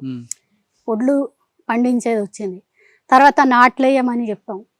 ఇప్పుడు నాట్లు వేసి పండించేది కూడా మెజారిటీగా వచ్చేసింది. ఇంకా కొంత అది కూడా మార్పు తెచ్చేది ఉండి దాళ్ళు మొదలైనవి. తర్వాత ఇక్కడ ఒడ్లు కానీ ప్రతి ఒక్కటి రేట్లు మేము అక్కడ చేసేది. ఊర్లో జనం వాళ్ళు కొనే రేటు వేరే, దళారులకి అమ్మే రేటు వేరే. ఇట్లా మేము రేట్లు మార్కెట్ రేటు తర్వాత వీళ్ళు దళారు వాళ్ళు ఎంత రేటుకి తీసుకుంటున్నారు, వాళ్ళకి ఎంత లాభం వస్తుంది అనేది కూడా వాళ్ళతోటి కూడా, అంటే దళారులు అంటే పెద్ద దళారులు ఎవరు వెళ్ళేది కాదు, మన తెలంగాణ నుండి కొంత సావుకారు లాంటి వాళ్ళు. ఎందుకంటే జగదల్పూర్ నుంచి కూడా వచ్చేవారు కదా చాలా మంది. లేదు, చాలా తక్కువ, చాలా తక్కువ. ఇప్పుడు సొసైటీ ఇవన్నీ మరి దళారులకే ఇస్తే ఎట్లా అనేది సొసైటీలో కూడా ఆ ప్రభుత్వం తీసుకోవాలి అనేది కూడా మేము. సరే, మీరు దాదాపు 40 సంవత్సరాలు దండకారణ్యంలో జనతా సర్కార్, అంటే మీరు జనతా సర్కార్ ముందు నుంచి పార్టీ ఉంది, మీది ఒక 20 సంవత్సరాలు అనుకుందాం. ఇంత జరిగిన తర్వాత కూడా 2025లో మరి అంటే దండకారణ్ బాగా బస్తర్లో లోపలికి వెళ్ళి అబూజమడ ప్రాంతంలోకి వెళ్ళి రూపాయి కాయిన్ 10 రూపాయల నోటు చూపిస్తే ఆదివాసికి రూపాయి కాయినే కావాలంటాడు. ఎందుకు రూపాయి కాయిన్ అంటే అన్న అక్కడ అదే మార్పు రావాలి కదా, రూపాయి ఇస్తేనే మేము చేస్తామని కాదు, అక్కడ ఎంతో ఆ ఇబ్బందులు చేసిన వాళ్ళని. మరి ఇంత ఆదరణ, ప్రజల్లో ఆదరణ వచ్చాక క్రమేపీ ఎందుకు తగ్గిపోయింది జనతా సర్కార్ మీద ప్రజలకి నమ్మకం? జనతా సర్కార్ మీద ప్రజలకి నమ్మకం తగ్గిపోయింది అనేది కాదు అక్కడ చెప్పవలసింది. నమ్మకం తగ్గిపోయిందంటే అక్కడ క్యాంపులు లేకుండా నమ్మకం తగ్గిపోయిందంటే ఓకే, దానికి తప్పులు చేయలేదు, తప్పులు లేవు, పని చేసేటప్పుడు ఎన్నో రకాల మంచి చేసేది ఉంటది. ఒక తప్పు చెప్పండి, ఏం చేశారు అంటే ఏం చేశారంటే దానికి నిజంగా మనం అక్కడ తప్పు చేసామంటే 10 మందిని తీసుకెళ్ళి ఒక చెరువు పోయించాలి. ఒకళ్ళ తర్వాత వస్తారు, ఒకళ్ళ కొంతమంది ముందు వస్తారు, కొంతమంది తర్వాత వస్తారు. వాళ్ళ దగ్గర నువ్వు ఇక చేయించే టైంలో నువ్వెందుకు వెనకొచ్చావు అని గట్టిగా చెప్పటం కూడా ఇట్లాంటివి జరిగినాయి. లేదంటే ఎక్కడన్నా తీర్మానం వాళ్ళు గొడవ పడ్డా దగ్గర వాళ్ళని 2 కుటుంబాలని అర్థం చేయించుకుంటా వాళ్ళది నీది తప్పు, ఇది నీది తప్పు, ఇది అని చెప్పే దగ్గర ఒక్కళ్ళని కొట్టటం, ఇట్లాంటి చిన్న చిన్న తప్పులు జరిగినాయి, జరగలేదని నేను చెప్పాను. కానీ ఇక్కడ వచ్చేసరికి జనతా సర్కార్ మీద జనము వాళ్ళ ఏమంటాం అభిప్రాయం కోల్పోయినరు అనేది అది కరెక్ట్ కాదు. కాదమ్మా, నీకు బాగా గుర్తుండిపోయి మంచి సంఘటన చెప్పండి. దేంట్లో ఇప్పుడు కూడా జనతా సర్కారులో ఒక మనసుకు కొన్ని సంఘటన ఉంటాయి కదా, ఒక పంచాయతీలోనో, ఒక వ్యవసాయంలోనో, ఒక పిల్లలు చదువు చెప్పడంలోనో, మీకు ఉన్న అన్ని శాఖల్లో మీకు మనసుకి బాగా గుర్తుండిపోయి ఇంకా జీవితాంతం ఆ విషయం చెప్తే అది గుర్తు రావాలి. వ్యవసాయంలో చెప్పాలంటే నాటేసేది మీరు ఇప్పుడు కూడా పోతే ఒక చెరువు ఉంది, కిస్టారా నుండి పోతే దుబ్మార్క్ అని క్యాంపు కూడా ఉంది. నాటేసేది నేర్పాలంటే వాళ్ళ పొలాలల్లా మేము నేర్పాలంటే వాళ్ళు విన్నట్లేదు. ఏం చెయ్యాలి? ఆ చెరువు వెనకాల 4 ఎకరాల పొలం మేము తయారు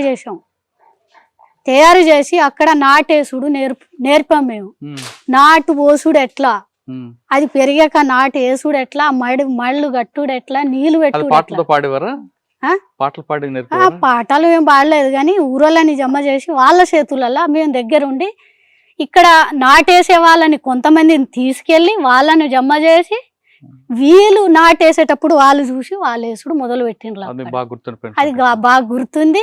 తర్వాత నేను పోయినా కూడా మేము ఎప్పుడు 2024 ఆ ఊరుకు పోయిన క్యాంప్ వచ్చే టైంలో రేపు క్యాంప్ వస్తుందంటే ఇవాళ ఆ ఊరికి మీటింగ్ చేశాను, మీ ఊర్లో రేపు 12 గంటల క్యాంప్ వస్తుందంటే బిడ్డ నీవు ఇవన్నీ మాకు నేర్పావు, ఎటు పోతావు బిడ్డ అని అడిగిండు.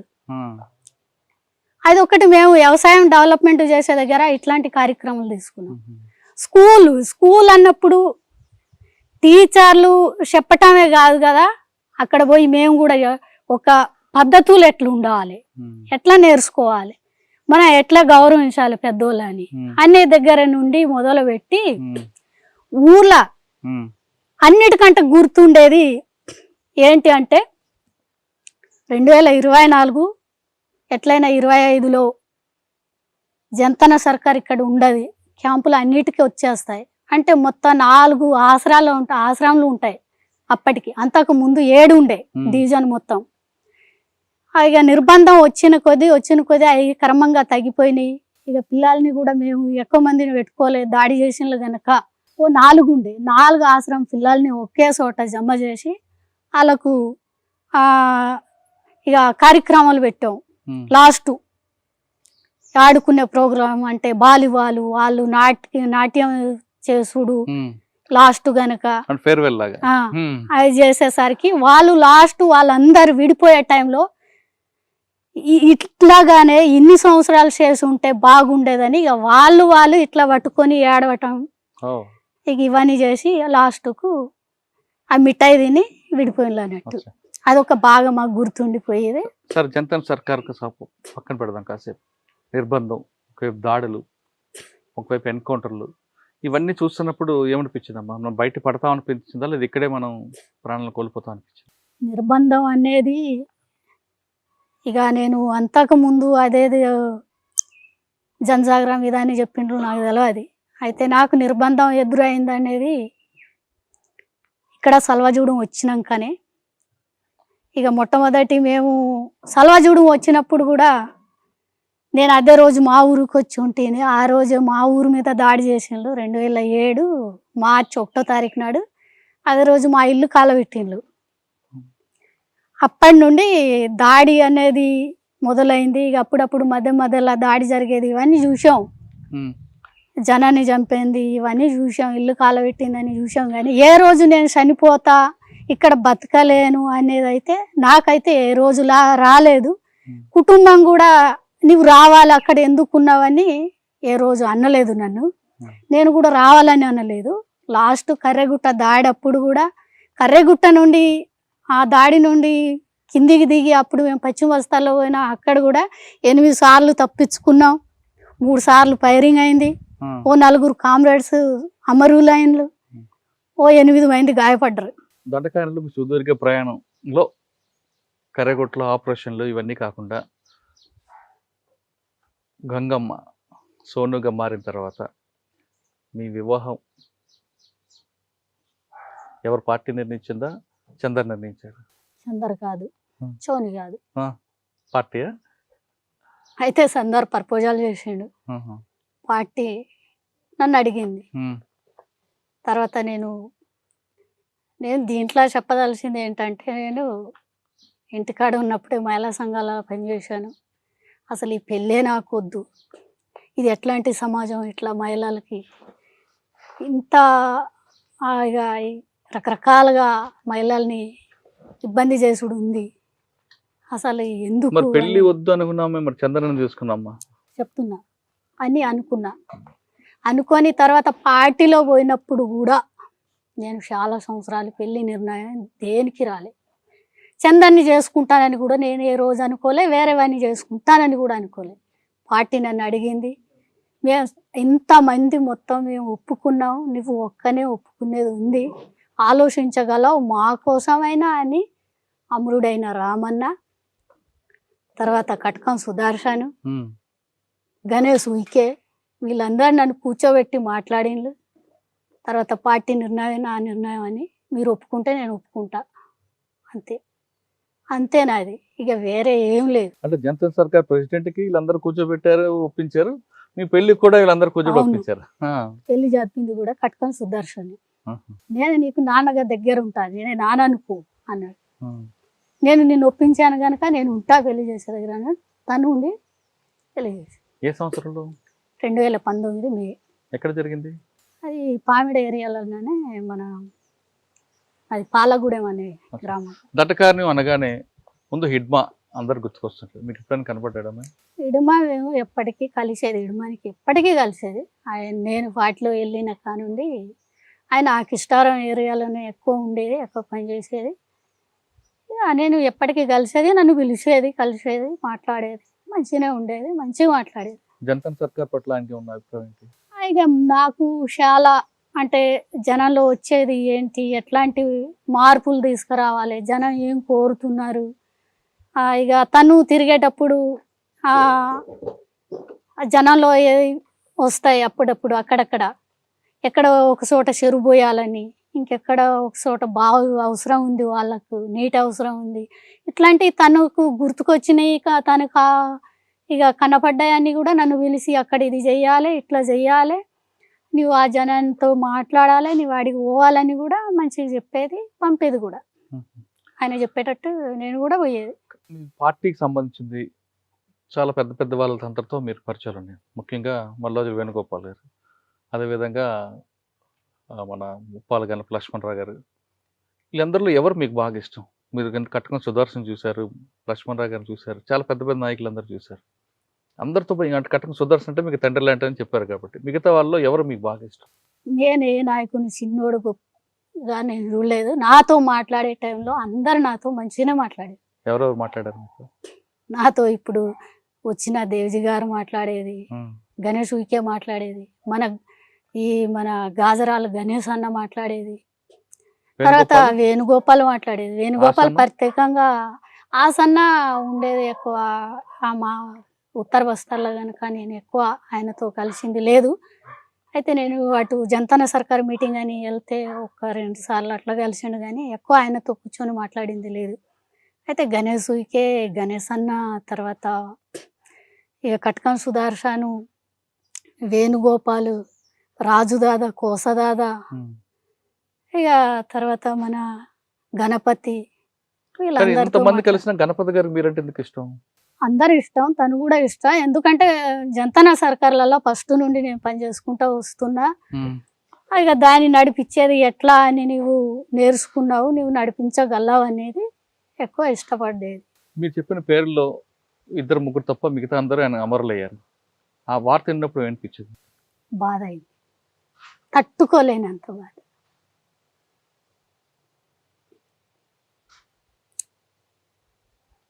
మీకు పెళ్లి చేసిన కటకం సుదర్శన్ చెప్పినప్పుడు చాలా రోజు బాధపడ్డా. సంవత్సరం పట్టింది కోలుకోవడానికి. ఇటువైపు బాగా యువకుడైన హిడ్మా చనిపోయినప్పుడు, ఇప్పటికి కూడా కోలుకోలేదు. రాజు దాదా, కోసాదాదా చనిపోయినప్పుడు, అదంతా అందుకనే నేను ఇట్లా అయిపోయినా. ఒకవైపు జబ్బు, ఇంకొక వైపు ఈ అమరుల త్యాగాలు, ఇవన్నీ చూస్తే ఇప్పుడు కూడా అసలు నేను అడవిలో ఉన్నప్పుడు కూడా అంత అక్కడ ఈ 2005 అంటే 2025 నుండి తిన్నది దొరకంది తక్కువ, తినలేదు అనుకోవాలి. కానీ ఇప్పుడు ఇక్కడ వచ్చినాక జనం పెట్టిండ్రు, మనకు తెలిసిన వాళ్ళు అంత అన్నం పెట్టిండ్రు, కానీ తినేది తక్కువ. ఎందుకంటే ఇంతమంది నాయకులను మేము కోల్పోతున్నాం. మీరందరూ రక్త సంబంధం కన్నా వర్గ సంబంధం గొప్పదని వెళ్ళారు. అవును. అవునా? అవును. కానీ ఆ వర్గానికి దూరం అవుతున్నప్పుడు ఏమనిపించింది? అది బాధ ఉంటుందన్న. నేను వచ్చేటప్పుడు నేను అసలే ఏ రోజు కూడా నేను బయటికి పోతా, ఇంటికి పోతా, ఇట్లా బతుకుతానని ఊహించలేదు కూడా. నేను ఇప్పుడే చెప్పాను కదా, మా కుటుంబం కూడా నన్ను ఒత్తిడి చేయలేదు ఏ రోజు కూడా. నీవు ఏ నమ్మకంతో పోయినావో ఆ నమ్మకంతో జనం కోసం పనిచేయి అని చెప్పిండు. అదే ఆ ప్రకారం నేను కూడా ఉన్నా. మళ్ళీ నేను తెలంగాణకి బదిలీ అయ్యి వచ్చాను, నేను ఇటు ట్రాన్స్ఫర్ అయ్యి వచ్చాను. అప్పటికే నాకు హెల్త్ బాగలేదు, నడవటానికి ఇబ్బంది, నేను నడవాలన్నా కూడా చాలా ఇబ్బంది. వెప్పని తీసుకోవటానికి కానీ ఇవన్నీ తీసుకోవటం కానీ ఇబ్బంది.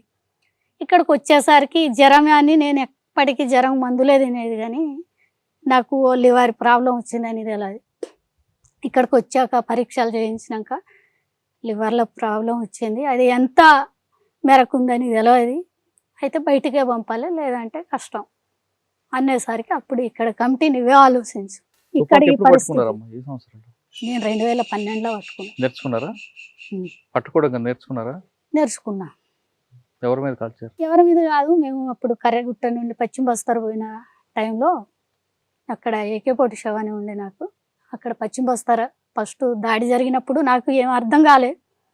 ఓ పెద్ద అవి ఇక తుప్పలు ఉన్నాయి కనుక ఎక్కడి నుండి ఎవరు కాల్స్తున్నారు అనేది కూడా తెలియదు. నేను లాస్ట్ బయటకు వచ్చాను. చనిపోయింది అనుకున్నారు చాలామంది. ఆ తర్వాత ఇక లొల్లి చేసేసరికి ఇటు అన్నోళ్ళు ఉన్నారు, ఇటు పోలీసు వాళ్ళు ఉన్నారని అట్లా వచ్చేసాను. తర్వాత సెకండ్ మేము జూలై 8 తారీఖున 26వ తారీఖు నాడు మేము మళ్ళీ దక్షిణకి వచ్చేటప్పుడు మా మీద దాడి జరిగింది. అప్పుడు నేను ఇక అక్కడ ఎక్కువ మేము ఫైరింగ్ చేయలేదు, 3-4 తూటాలు ఫైరింగ్ చేసి వెనక్కి వచ్చేసాం అంతే. అడవిలో మీకు బాగా గుర్తుండిపోయిన సంఘటన ఇంకోటి ఉంది, మామిడి చెట్లు నాటడం. అదే ఆ ఫలాలు కూడా మీరు తినడం. ఒకసారి ఆ సంఘటన చెప్పండి. మామిడి చెట్లు అంటే మేము 2007 దానికంటే ముందు పార్టీ కూడా తీసుకున్నది. ప్రత్యేకంగా మేము తీసుకున్నది 2007 డివిజన్ సర్కార్ నిర్మాణం అయింది జూన్లో. మూడు ఏరే జంతన సర్కారు కిష్టారం జగురుగుండ పామేడు ఈ 3 ఏరే జంతన సర్కార్లు నిర్మాణం అయినాక జిల్లా జంతన సర్కారు నిర్మాణం అయింది. అప్పుడు మేము ఒక తీర్మానం చేసాం, చెట్లు మొక్కలు ఎక్కువ ఏవేవి తక్కువ ఉన్నాయి అవి నాటుకోవాలనేది. అట్లా మామిడి మొక్కలు ఎక్కువ నాటుకున్నాం, మేము నాటాలని చెప్పాము. అవి తోటలు కానీ తోటలుగా పెద్ద తోటలుగా కాకుండా, పెద్ద తోటలు వేయాలంటేనేమో దానికి చాలా కావాలి, నీళ్ళు కావాలి, ఇవన్నీ కావాలి కనుక అవి కొన్ని మన ఇక ప్రభుత్వం దగ్గర తెచ్చే నరసాలలో దొరికేటివి కూడా ఉండేది. వాళ్ళతో మాట్లాడి వాళ్ళతోటి కూడా తెప్పించి మీరు ఎట్లనో పంచారు కనుక జనానికి మేమే వంచుతాం తెచ్చియండి అంటే వాళ్ళు ఎక్కడన్నా దింపేస్తే అక్కడ నుండి మేము తీసుకొచ్చి అక్కడ ఉన్నాయి తీసుకురండి అంటే వాళ్ళు ఊరు కూడా నాటిళ్ళు. కొన్ని మేము బడ్జెట్ ఇచ్చి మేమే మొక్కలు తెచ్చి సపరేట్గా పెట్టాము. తోటలుగా పెట్టాలని కూడా కొన్ని చోట్ల పెట్టాము, కానీ ఆఖరికి అక్కడ వాటికి నీళ్ళు కావాలి, కంచె ఇట్లాంటి ఎప్పటికీ చూడాలి. అవి నిర్బంధంతో మేము అక్కడ చూడలేకపోతే అవి మొత్తం పోయినాయి, తోటలుగా పెట్టినాయి. మిగతా జనం పెట్టినవి ఉన్నాయి. ఇక మొట్టమొదటిసారి నేను ఇప్పుడు ఇందాక చెప్పిన దుబ్బు మరకలలో ఉన్న చెట్లు, చెరువు కట్ట మీద ఉన్న చెట్లు సొంతంగా నేను నాటుకున్నాయి. అక్కడ కొబ్బరి మొక్కలు ఉన్నాయి, ఇదివరకు కాయవలసింది, ఖాతాకు రావాల్సింది. అవి మామిడికాయలు అయితే కాసినాయి. నేను అట్లా పోతా ఉంటే ఆ ఊరక్కలు, అమ్మ నీవు ఈ చెట్లు నాటావు కదా, ఏ రోజు ఈ పండు తినలేదని గింత ఒక బుట్టల తెచ్చి వద్దన్నా కూడా ఆ బుట్ట నా చేతిలో పెట్టాను. చగ్గాం ఆ అడవిలో పోయి ఉంటేను వాళ్ళు వెనక వచ్చి ఆ ఒక బుట్టల అన్నం, తర్వాత మామిడి పండ్లు, ఇక వాళ్ళ దగ్గర ఏదేదో ఉంటాయి అవన్నీ ఇంకొక బుట్టలో పెట్టి వెనక తెచ్చి ఇచ్చిండ్రు. ఎందుకు ఇవన్నీ అంటే, మా దగ్గర క్యాంప్ వస్తుంది కదా, రేపు నువ్వు మా ఊర్లో కొత్త రావు, ఏమవుతావు బిడ్డ మాకు తెలియదు, ఇవాళనే మేము పెట్టింది నీవు తినిపోవాలి, నీవు ఏ తల్లి కడుపులో పుట్టావు కానీ మా ఊరు బిడ్డలాగా మాకు ఇగో చెరువు పోయించావు, ఇగో వ్యవసాయాన్ని నేర్పావు, మా బతుకులలో మార్పు తెచ్చావు బిడ్డ, ఒక్క బుక్క తినేదానికి ఏమైందని వాళ్ళ అన్నం పెట్టిండ్రు. వాళ్ళు తెచ్చేసరికి మేము ఒక 10 మంది ఉన్నాం, ఆనే కూర్చున్నాం, అన్నం తిన్నాం, ఓ బుర్రాల నీళ్ళు తెచ్చిండ్రు, తిన్నాం. ఇక వాళ్ళ ఆఖరికి లాల్సలం చేసి ఓ 2-3 మహిళలు ఓ అమ్మలాగా, వాటిని ఎప్పటికీ నేను అమ్మని పిలిచేది, వాళ్ళ బిడ్డని పిలిచేది, వాళ్ళు ఏడ్చుకుంటే వెళ్ళిపోయింది. నీవు ఇప్పుడు మా ఇయ్యలతోటి లాస్ట్ సోనిని మేము చూడము, సోని మమ్మల్ని చూడదు, చెప్పలేం బిడ్డ అని ఏడ్చుకుంటే వెళ్ళిపోయిండు. మేము వచ్చేసాం. మళ్ళీ ఒక రోజు 12 గంటలకి క్యాంప్ వచ్చింది. అక్కడ కదమ్మా, ఒకప్పుడు ప్రేమతో అన్నం పెట్టే వాళ్ళందరూ కూడా క్రమేపు భయంతో పెట్టాల్సిన పరిస్థితి ఎందుకు వచ్చింది? భయం లేదన్నయ్య, అక్కడ చాలా మంది ఇదే చెప్తున్నారు, భయంతో పెట్టిండ్లు అంటారు, కానీ భయం కాదు, అది భయం పుట్టించింది ప్రభుత్వమే. భయం అంటే ఇప్పుడు కూడా చాలా మందిని మొన్నటిదాకా అన్ని క్యాంపులు ఉన్నా ఇడుమాలని కాపాడింది ఎవరు? ప్రజలే కదా. అంతసేపు అన్ని క్యాంపులు ఉన్నా కూడా ఇడుమాలని దొరకబట్టలేదే అక్కడ. అవును, చాలా మంది బయటకు వచ్చినాక అరెస్ట్ కావటం కానీ చనిపోవటం కానీ జరిగింది. అక్కడ ఉన్నప్పుడు అన్ని దాడులు జరిగినా ఏ ఇంట్లోనో ఎక్కడనో గడ్డి మేట్లలోనో ఇంకెక్కడనో దాచిపెట్టి 3-4 రోజులు, వారం రోజులు దాచిపెట్టింది ఉంది. మరి కదమ్మా, ఒకవైపు పైన డ్రోన్లు, కింద పోలీసులు, ఇన్ని తిరుగుతున్నా మీరు ఎలా దాక్కునేవారు? ఇక అది అక్కడ ఉన్నప్పుడు ఆ సిచ్యువేషన్ అది వేరే ఉంటది, దాక్కోవటం ఎట్లా, ఏం చేసుడు అనేది. ఒక ప్రాంతం నుంచి ఒక ప్రాంతంకి వెళ్ళాలంటే దాదాపు 15-20 కిలోమీటర్లు ఉంటాయి. ఎన్ని రోజులు పట్టేదమ్మా? మామూలు 1 కిలోమీటర్ నడ్డానికే మా కాళ్ళు నొప్పి పెడుతుంటాయి. పోవచ్చు, ఒక రోజు అంత పోతే పోవచ్చు. అది ఎండనా వాననా దాన్ని బట్టి ఉంటది నడక. కష్టపడాలి, దేనికైనా తెగించిపోతున్నాం కనుక ఆ నొప్పి అనేది కానీ బాధ అనేది కానీ ఉండదు, ఉన్నా కూడా సాధించగలం. మీరు అనుకున్న లక్ష్యం నెరవేరిందా అసలు?